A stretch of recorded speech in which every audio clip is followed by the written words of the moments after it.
سیدنا غوث پاک رضی اللہ تعالیٰ عنہ کی مجلس، جب آپ علم حاصل کر چکے تو آپ کی مجلس کا یہ عالم ہے، آپ علم حاصل کر کے فارغ ہوئے، واز نہیں کرتے، بیان نہیں کرتے، تو حضرت یوسف ہمدانی جو سلسلہ عالیہ نقشبندیہ کے امام ہوئے ہیں، آپ نے غوث پاک رضی اللہ تعالیٰ عنہ کو فرمایا عبد القادر بیان کیا کرو، اتنا علم پڑھا ہے، اتنا علم حاصل کیا ہے، اب مخلوق کی ہدایت کے لیے تبلیغ کیا کرو۔ آپ عرض کرنے لگے غوث پاک کہ میں عجمی ہوں اور یہ عربی ہیں، فصحا ہیں، میں ان کے سامنے کس طرح کلام کر سکتا ہوں، ان کے سامنے کس طرح بول سکتا ہوں، میری زبان ان جیسی نہیں ہے، میرا کلام ان کے معیار کے مطابق نہیں ہو سکتا۔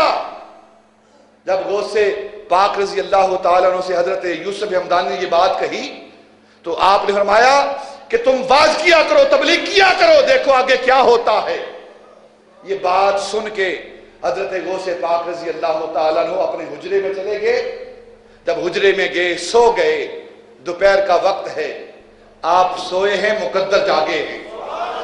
نبی پاک صلی اللہ علیہ وسلم خواب میں تشریف لائے، آپ نے فرمایا بیٹا عبد القادر تبلیغ کیوں نہیں کرتے، واز کیوں نہیں کرتے؟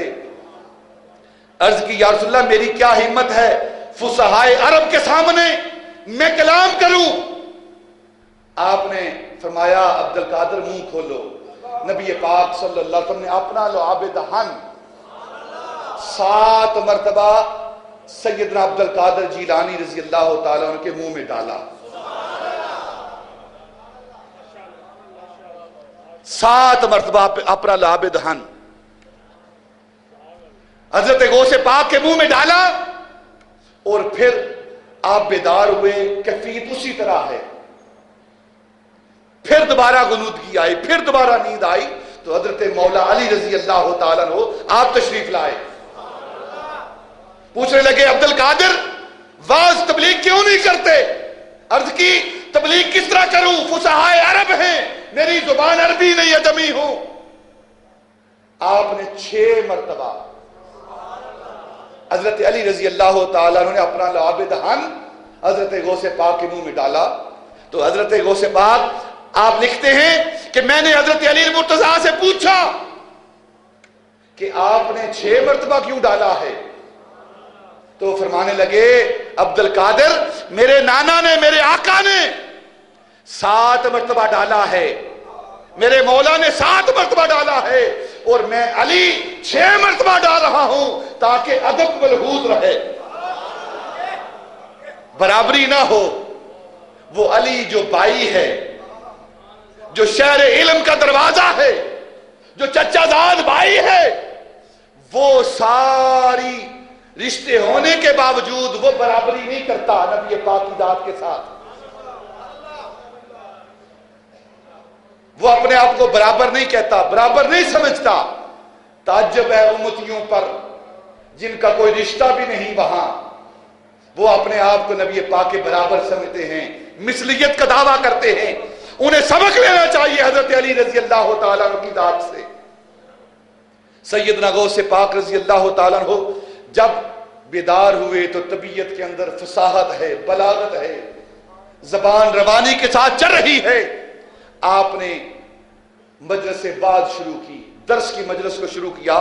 تاریخ سیرت کی کتابیں بات نقل کرتی ہیں کہ 70 ہزار اور 80 ہزار انسانوں کا جمع غفیر ہوتا، اور سیدنا غوث پاک رضی اللہ تعالیٰ عنہ منبر پر بیٹھ کر گفتگو کرتے، اور آپ کی مجلس کا یہ عالم ہوتا کہ 400 علماء وقت کے فقہا وہ قلم اور دباتے لے کر آپ کی مجلس میں بیٹھتے۔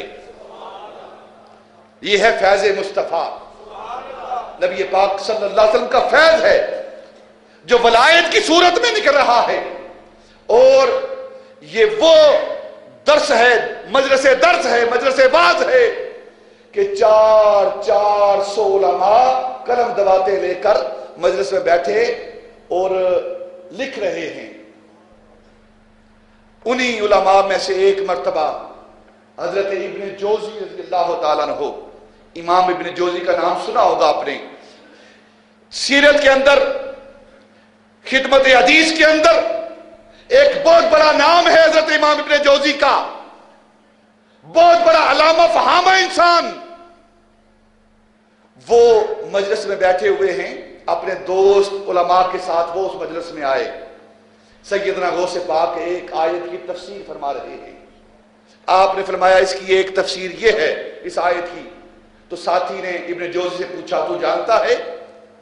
تو ابن جوزی کہنے کہا مجھے پتا ہے اس تفسیر کا۔ آپ نے دوسری تفسیر فرمائی، ساتھی نے پھر جوزی سے پوچھا تو جانتا ہے؟ ابن جوزی کہنے کہا ہاں جانتا ہوں، یہ بھی مجھے معلوم ہے۔ تیسری مرتبہ، چوتھی مرتبہ، پانچویں مرتبہ، چھٹی اور ساتویں مرتبہ جب ساتھی نے پوچھا غوث پاک ہر تفسیر فرما رہے ہیں اس آیت کی، جب 7 تفسیریں فرما چکے تو 7 کی 7 تفسیریں ابن جوزی جانتے تھے۔ اب غوث پاک نے 8ویں تفسیر بیان کی، تو ابن جوزی سے اس ساتھی نے پوچھا جانتے ہو؟ کہنے لگا نہیں جانتا۔ پھر 10ویں، پھر 20ویں، 40 تفاسیر ایک آیت کی سیدنا غوث پاک نے بیان کی، اور 40 تفاسیر سوائے 7 کے ابن جوزی کہتا ہے مجھے نہیں پتا یہ کہاں سے بیان کر رہے ہیں، کس کتاب سے بیان کر رہے ہیں۔ گویا ادھر علم نازل ہو رہا ہے اور ادھر منہ سے نکل رہا ہے۔